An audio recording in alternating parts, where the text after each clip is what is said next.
안녕하세요. 반갑습니다. 저는 백석대학교 응급구조학과에서 근무하고 있는 박정재라고 합니다.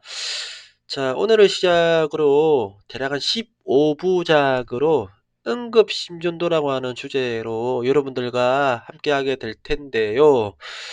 일단 이 심전도 강의를 준비하게 된 이유가 글쎄요. 교수님이 이제 수년 동안 심전도 강의를 해오면서 우리 학생들 많이 만나게 되는데 이 고등학생은 수포자가 있다면 이른바 수학을 포기한 학생이 있다 그러면 우리 응급구조학과 학생들 중에서는 심포자가 좀 많아지는 것 같습니다. 심전도를 포기하는 학생이 좀 많아지고 있어서 개인적으로 안타까운 마음을 금할 수가 없는데요. 이게 이제 그 15주 안에 좀 스피드하게 강의를 하다 보니까 그 좀 학생들이 이해 못하는 그 틈을 좀 메꾸기 위해서 어떻게 하면 좀 더 학생들한테 심전도를 좀 이해할 수 있을까 고민하다가 공개 영상으로 우리 학생들이 언제든지 볼 수 있게 공개 강의 형태로 심전도를 기획하게 되었습니다. 아마 이제 우리 학생들 심전도가 뭐 어렵게 생각하는 것은 저도 모르지 않습니다. 뭐 저도 대학 때 처음 심전도를 배운 게 대학교 2학년 때인가 그랬는데 이제 그때 심전도가 상당히 어렵습니다. 또 교수님들이 상당히 진도를 빨리 나가고 속성으로 강의해서 따라가기가 무척 버거웠거든요. 그래서 기억을 돌이켜 보면 심전도 배우고 집에 와서 관련 도서를 뒤적거리면서 꾸역꾸역 심전도를 어렵게 공부했던 기억이 납니다. 예, 제가 이제 여러분들의 마음을 모르지 않기 때문에 그 고충을 충분히 담아서 이 강의 자료로 녹아냈고요. 아마 제 강의를 듣는 학생들이 대부분 학생이 되겠죠. 그쵸? 아마 뭐 응급구조학과 학생들이 되겠고 아니면은 이제 보건의료학과 계열 학생들이 아마 이 강의를 듣게 될 수도 있겠는데요. 어렵게 느끼지 않게 최대한 쉽게 강의를 시작해 보도록 하겠습니다. 다만 이제 강의 앞서서 여러분들한테 좀 이렇게 당부드리고 싶은 말씀은 제가 뭐 전문 유튜버가 아닙니다. 아니고 1타 강사가 되었으면 좋겠지만 1타는 아니더라도 5타, 6타 정도는 될 수 있게 제가 좀 재미지게 강의 한번 해보도록 하겠습니다. 자, 그러면 심전도를 마스터하는 그날까지 한번 들어가 볼까요? 자, 출발합니다. 자, 먼저 학습 목표입니다. 아마 음, 제 강의가 끝날 때쯤 여러분들이 요런 7개의 학습 목표를 달성했으면 좋겠지만 뭐 그것은 제 바람이고요. 이 중에서 대략 한 4개에서 5개 정도만 학습 목표가 달성이 되어도 무척 좋을 것 같습니다. 자, 첫 번째가 10년도를 구성하는 파형이 갖는 개념을 설명할 수 있어야겠죠. 그렇죠. 이거는 뭐 우리 10년도를 조금 맛배기를 봤던 맛을 봤던 학생이라면은 이 정도 개념을 충분히 설명할 수가 있겠죠. 그렇죠? 아마 제 강의를 처음 듣는 학생이라면 교수님 강의를 들으면서 좀 교재를 옆에 놓고 교재 내용을 확인하면서 제 강의를 병행하면 훨씬 더 강의 효과가 뿜뿜 쏟아날 겁니다. 두 번째는 리듬 분석하고 심박수를 계산할 수 있어야겠죠. 그쵸? 예. 리듬을 분석하는 것은 우리가 심전도 판독에 있어서 매우 중요하다라고 볼 수가 있겠죠. 세 번째가 축을 측정하고 축변이에 대한 원인, 흔한 원인을 설명할 수 있어야겠고, 자, 네 번째가 우심실, 좌심실의 비대. 예. 이 비대가 왜 발생하는 걸까요? 그리고 이걸 우리가 심전도를 측정했을 때 어떻게 알 수 있는지, 어떻게 판독할 수 있는지까지도 한번 알아봐야겠죠. 심방의 확장, 심실의 비대까지 한번 살펴보도록 하겠습니다.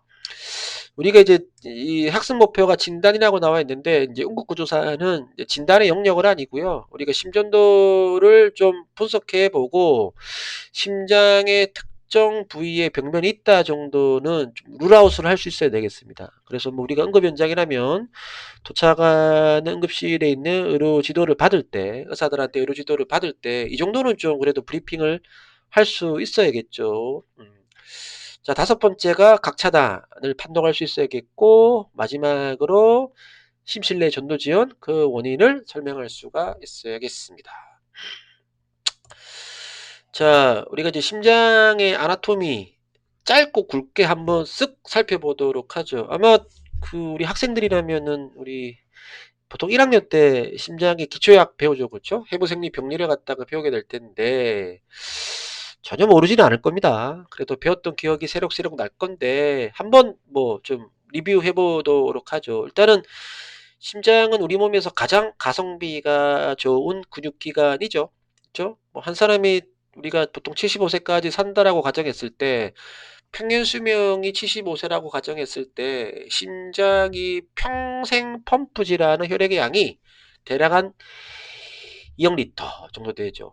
이 정도의 혈액량을 갖다가 퍼냅니다. 순환을 시키죠. 그렇죠? 이 수치가 얼마나 거대한 양이면은요. 우리가 대형 유조선들 있죠. 기름 싣고 가는 대형 유조선을 꽉 채울 수 있는 정도의 혈액량이고 우리가 이제 올림픽 경기장의 수영장 같은 데에 혈액을 갖다가 꽉꽉 채울 수 있는 정도의 아주 거대한 양이다라는 것을 알 수가 있죠. 그래서 이렇게 심장을 갖다가 흉부를 갖다가 열어보면 요렇게 폐를 감싸고 있는 페리카디움, 심장막이 보이죠. 그쵸? 그래서 이 심장막을 갖다가 이렇게 도려내면 요렇게 이제 심장이 드러납니다. 나고 심장막을 도려내면 지금 바로 앞에 보이는 게 요게 이제 이 챔버가 흉골 바로 뒤에 있는 게 우심실입니다. 우심실. 우심실. 우심실은 수축할 때에 폐동맥을 통해서 폐순환을 하게 되죠. 그리고 바로 옆에 있는 딱 붙어 있는 게 바로 좌심실이 위치해 있죠. 그렇죠? 좌심실을 수축을 하면은 대동맥을 통해서 온몸 순환을 하고 순환된 혈액은 상대정맥과 하대정맥을 통해서 다시 우심방으로 유입이 되죠. 그렇죠? 자, 좀 더 알아볼까요? 자, 우리가 심장의 구조를 한번 살펴보죠. 심장은 우리가 보통 여러분들 교과서를 보잖아요. 그러면 거의 교과서마다 딱 나와 있는 특정 단어가 있죠. 심장의 구조나 모양을 지칭하는 단어가 이 보통 이제 원추형이라는 말을 잘 씁니다. 이게 좀 우리 이제 학생들 좀 어렵게 느껴질 수도 있는데 원추형이 심장의 모양을 이제 표현한 말인데요. 심장의 밑면이 원이고 위로 올라갈수록 좁아져서 뾰족한 꼭지점으로 모이는 약간의 이제 3차원 입체 도형의 모양으로 생긴 원뿔 모양을 의미합니다. 그죠? 심장이 그렇게 생겼어요. 그렇게 생겼고 크기는 대략 한 12cm 정도. 뭐 이거는 개인차가 있죠. 양쪽 폐 사이에 있고 무게가 이제 저울로 달아보면 심장만 딱 떼가지고 저울로 달아보면은 남자가 대략 한 316g, 여자가 276g. 그러니까 여성보다 남성이 조금 더 심장의 무게가 무겁죠, 그쵸? 무겁고 이게 여러분들 아마 그 편의점 가서 대용량 햇반 렌즈 하나 딱 돌리기 전에 햇반 딱 손에 들고 있으면 그게 무게가 대략 한 300g 정도 되거든요. 그 햇반의 무게가 여러분들 심장의 무게를 내 손에 얹고 있는 것과 거의 비슷하다라고 느끼면 돼요. 그러니까 어떻게 보면은 1kg도 안 되니까 되게 가볍죠. 가벼운데 이렇게 중요하고 많은 일을 한다라고 볼 수가 있겠죠. 자, 그러면 이렇게 많은 일을 하는 심장의 혈관은 어떻게 되어 있나? 자, 우리가 이제 심장은 이 관상동맥을 통해서 심근에 혈액 공급을 하죠. 그죠? 우리가 이제 관상동맥은 크게 두 가지로 나눌 수가 있습니다. 우관상동맥과 좌관상동맥으로 나눌 수가 있죠. 그렇죠? 그러니까 우관상동맥은 심장의 우측 부위인 우심방 그리고 우심실 전체 혈액 공급을 해주고 좌심실 같은 경우는 좌관상동맥 같은 경우는 심장의 가장 중요한 하벽 또는 후벽의 일부 혈액 공급을 합니다. 그리고 심장의 가장 중요한 부위인 좌심실의 전벽 그리고 측벽 그리고 중격의 앞쪽에 한 3분의 2 정도의 혈액 공급을 담당하고 있죠. 좌심실이 보시면은 우리가 이제 좌전 하행지라고 부르는 좌심실 앞쪽을 타고 내려가는 혈관이 하나가 있고요. 그렇죠? 그리고 이제 뒤로 돌아가는 혈관이 하나가 있거든요. 요걸 우리가 이제 여기 나와 있죠. 그렇죠? 이렇게 뒤로 돌아가는 요게 우리가 이제 회선 동맥이라고 합니다. 이제 좌관성 동맥은 엄밀하게 따지면은요. 두 혈관의 합이 바로 이제 좌관상 동맥이 된다라고 볼 수 있겠죠. 이게 혈관이 이렇게 좀 많은 이유는 뭐냐면은요. 심장 전체의 관료량의 대략 한 70%를 이 좌관상 동맥이 차지합니다. 혈액 공급이 많이 이루어져야 돼요. 그만큼 이제 질량도 크고 좌심줄 전체 혈액 공급을 많이 이 혈액을 공급하기 때문에 예 혈관이 이렇게 좌전환지와 회전 동맥으로 분포가 돼 있다라고 볼 수가 있겠죠. 자, 그럼 우리가 이제 또 하나 알아봐야 될 게 바로 심장의 전도계입니다. 이제 전도계라고 하면은 뭐죠? 이 전자가 전기 전자의 도자가 길도자입니다. 그러니까 전기가 지나가는 길, 예, 그 시스템을 그 체계를 갖다가 알아보는 것을 우리가 심장의 전도계라고 얘기를 합니다. 심장은 매우 특별한 기관입니다. 왜냐하면 스스로 전기 자극을 만들어내고 또 그 자극을 심장 전체 근육으로 전달할 수 있는 능력을 갖고 있거든요. 그리고 신경의 직접적인 지배 없이도 스스로 작동할 수 있는 유일한 기관이 바로 심장입니다. 심장은 우리가 보통 우리가 이제 심장의 특성을 이야기할 때에 보통 네 가지로 그 특성을 이야기할 수 있거든요. 첫 번째가 뭐냐면은요, 자동능입니다. 자동능. 예. 제가 좀 악필이라도 여러분들 좀 귀엽게 너그럽게 봐주시길 바라겠습니다. 제가 좀 마우스로 지금 글씨를 좀 쓰고 있어 가지고요. 원래 글씨 잘 쓰는데. 자, 아무튼 이 자동능이 뭐냐, 이제 심장의 어떤 세포든 스스로 전기 자극을 만들어낼 수 있는 능력을 말합니다. 우리가 나중에 배우겠지만은 뭐 SA 노드, 동방결절, AV 노드, 방시결절 이런 세포들이 스스로 전기 자극을 갖다가 만들어낼 수 있죠. 그쵸? 그러면은 이 자극은 어떻게 만들어지냐? 두 번째 특성이 바로 흥분성입니다.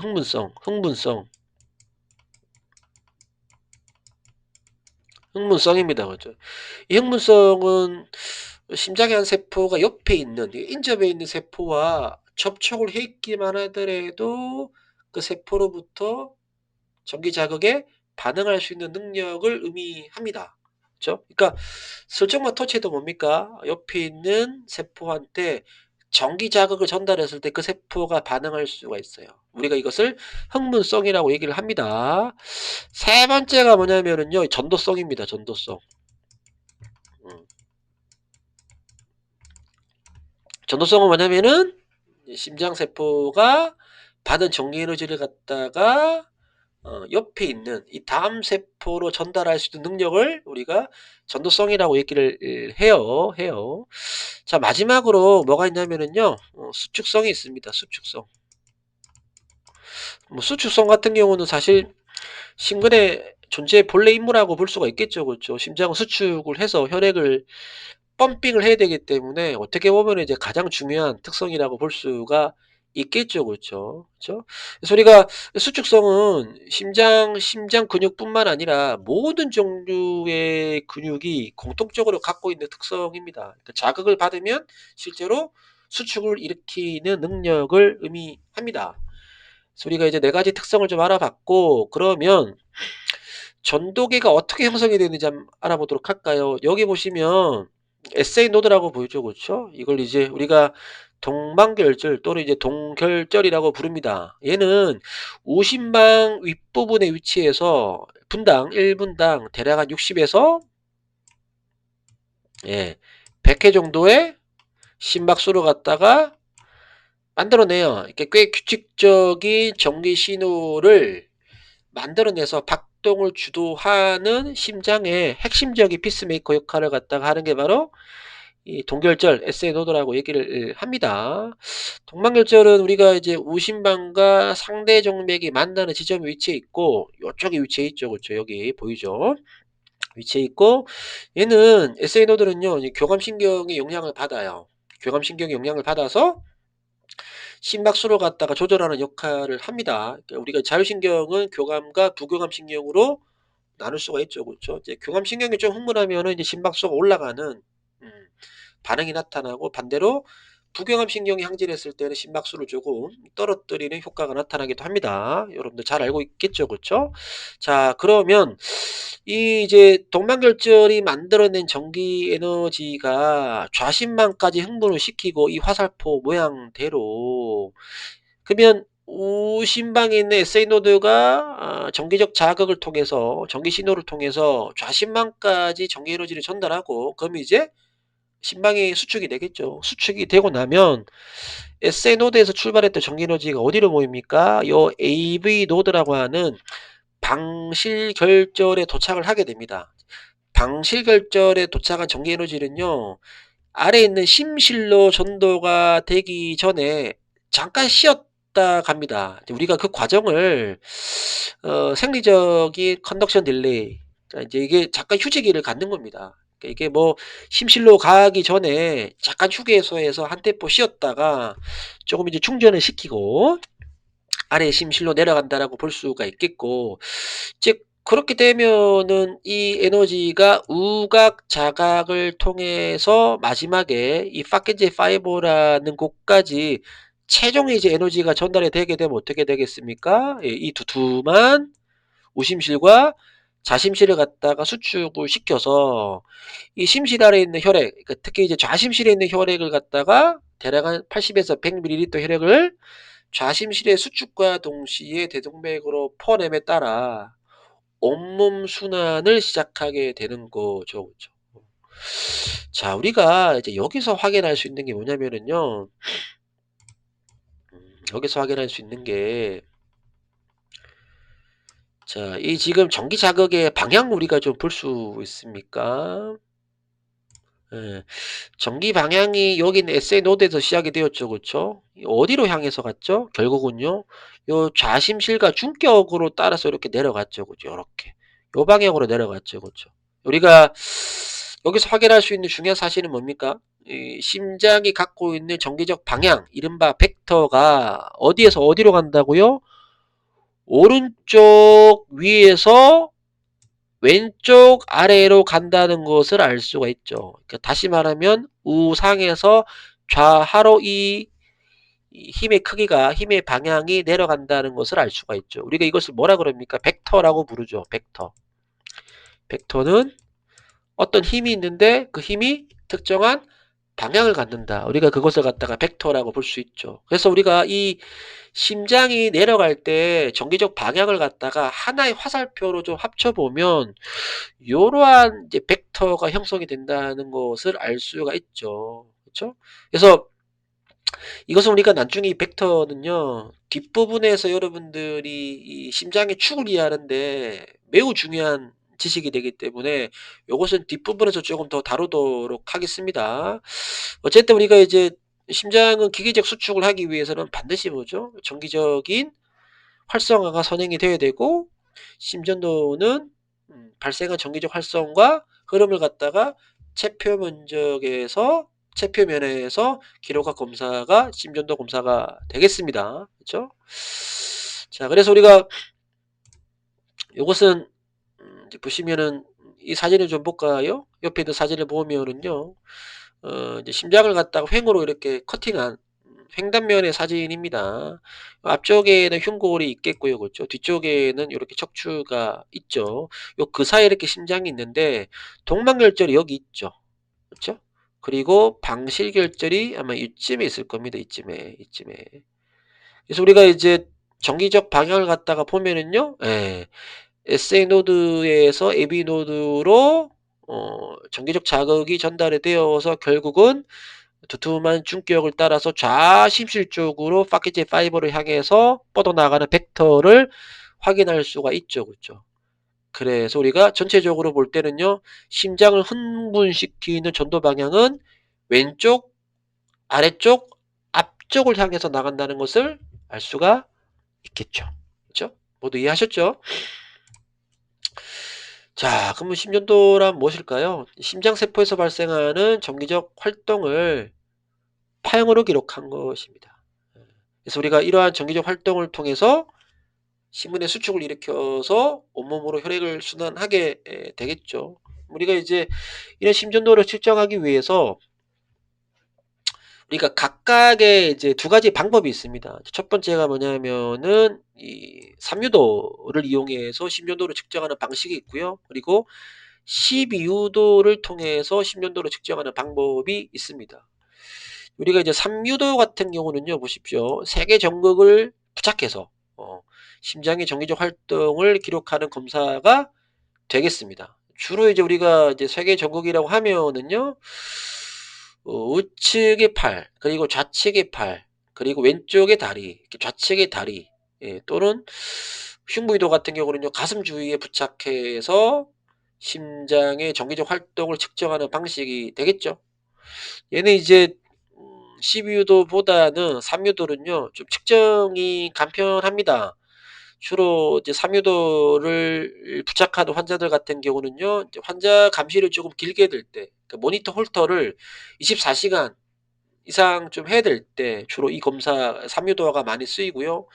또는 뭐 부정맥의 빈도라든지 아니면은 심박수를 좀 연속적으로 관찰하기 위해서 주로 임상에서 3유도가 많이 사용된다라고 볼 수가 있겠습니다.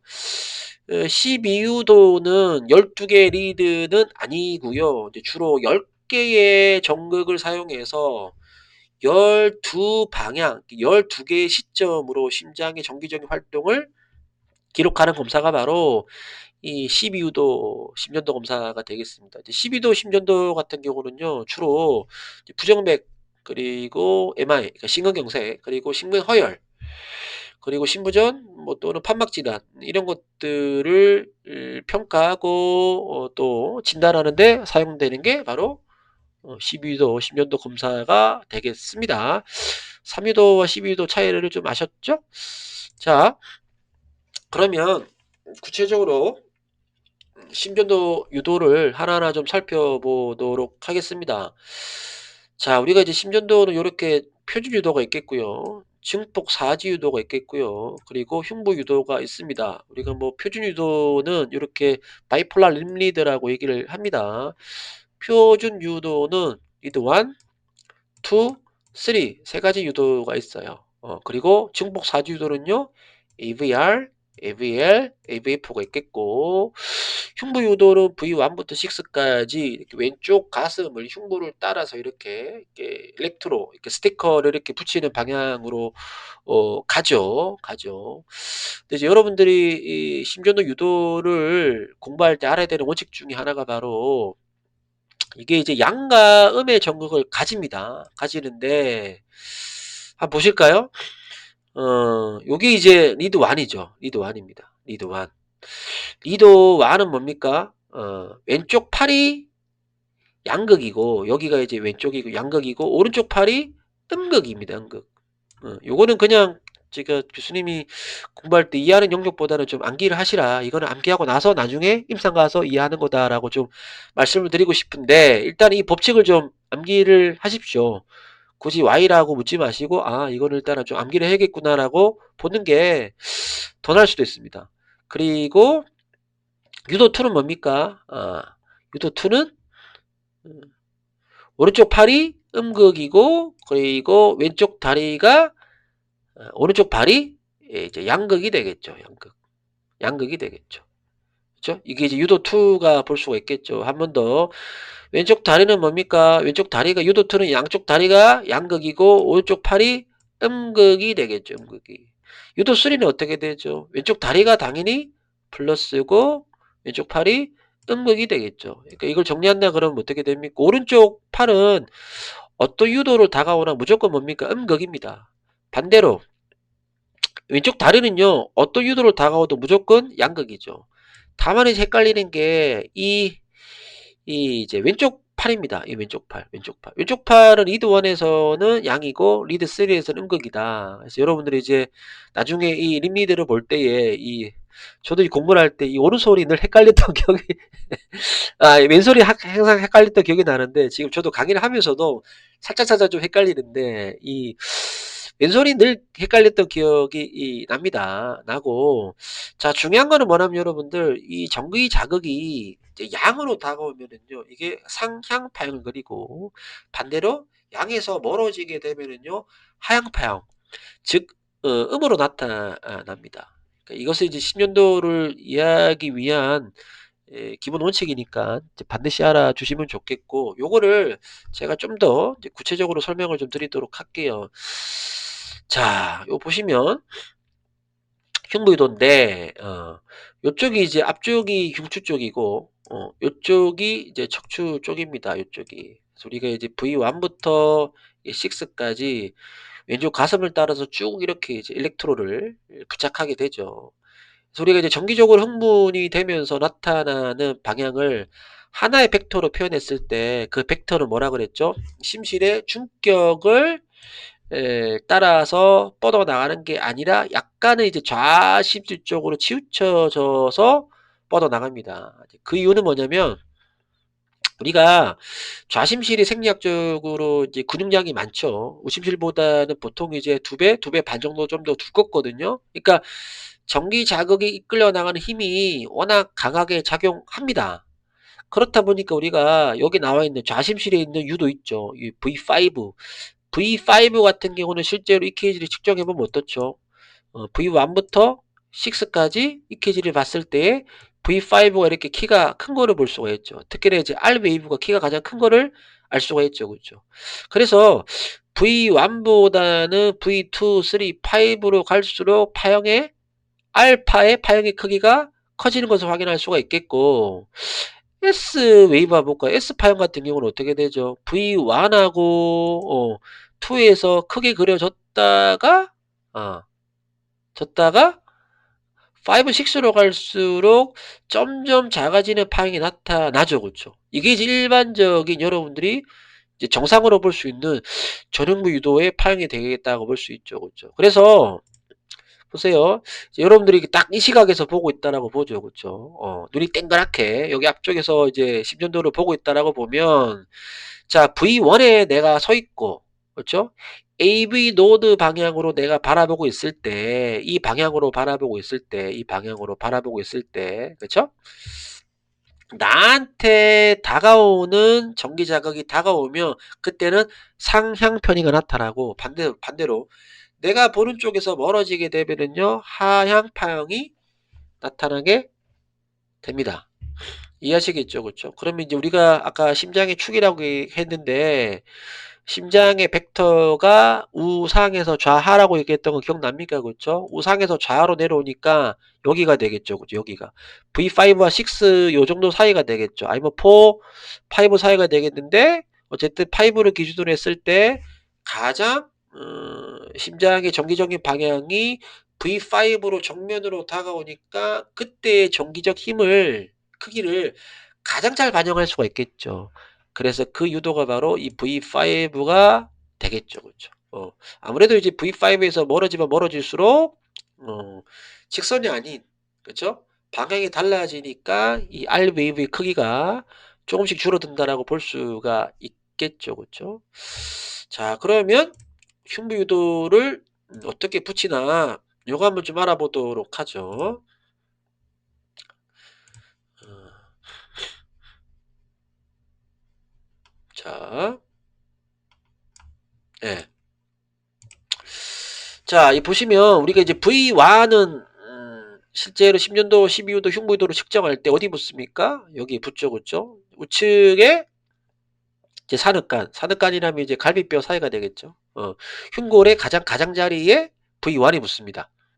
V1이 붙고 물론 뭐 이게 조금은 약간은 좀 근처에 붙여도 심전도가 뭐 이렇게 파형이 나타나지 않는 건 아닌데 가능하면은 그래도 환자들마다 해박적 구조가 다르긴 한데 어쨌든 뼈를 기준으로 해서 늑간을 기준으로 해서 약간 해박적 위치에 붙이는 게 아무래도 그 검사의 신뢰도 측면에서는 훨씬 더 좋겠죠. 그렇죠? V1 여기 붙이고 V2는요. 바로 이제 맞은편 왼쪽에 약간의 이제 데칼코마니가 이렇게 돼야 됩니다. 이렇게 접었을 때에 V2는 말 그대로 좌측의 사늑간의 흉골의 가장자리에 이렇게 붙겠죠. V3는요. V2와 V4 중간 지점에 V3는 이제 여기 되겠죠. 예, 여기가 되겠죠. 그렇죠? 예, 그렇죠. V4는 어디입니까? 좌측에 이제 오늑간이죠. 오늑간과 쇄골의 중앙선이 만나는 지점. 쇄골의 중앙선이 만나는 지점에 이렇게 V4가 붙게 되겠고요. 그렇죠? V5는 V4와 수평이 되게 어느 부위에서 찍죠? 전 액화선. 그러니까 겨드랑이 앞쪽입니다. 그렇죠?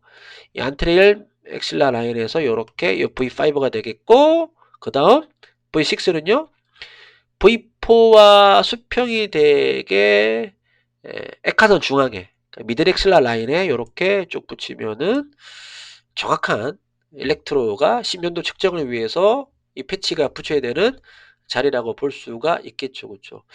우리가 이제 여기서 여러분들이 좀 유의하셔야 될 거는 뭐냐면은요. 우리가 심전도를 이제 보통 촬영할 때 임상에서 또는 구급차 안에서 환자가 흉통이 있거나 뭐 체스트 페인이 있거나 아니면은 뭐 디스미아 호흡곤란이 있을 때 환자가 뭐 벌벌 떨거나 또는 뭐 움직이거나 환자 상태가 상당히 좀 불안정하다면 또는 뭐 구급차가 이송 중에 구급차가 이렇게 롤링이 좀 있는 상황이라면 움직이는 상태라면 가능하면은 좀 환자를 좀 안정시키고 구급차가 흔들린다 그러면 구급차 출발 전에 심전도를 측정하는 게 좋습니다. 왜냐면 이게 이제 우리가 환자가 움직일 때 EKG를 찍으면 요게 이제 베이스라인이 이렇게 흔들리죠. 베이스라인이 흔들리면 그게 이제 검사가 조금 이제 다시 해야 될 수도 있기 때문에 가능하면은 좀 환자를 안정을 시키거나 구급차가 출발하기 전에 심전도를 측정하는 게 훨씬 좋다라고 볼 수가 있겠습니다.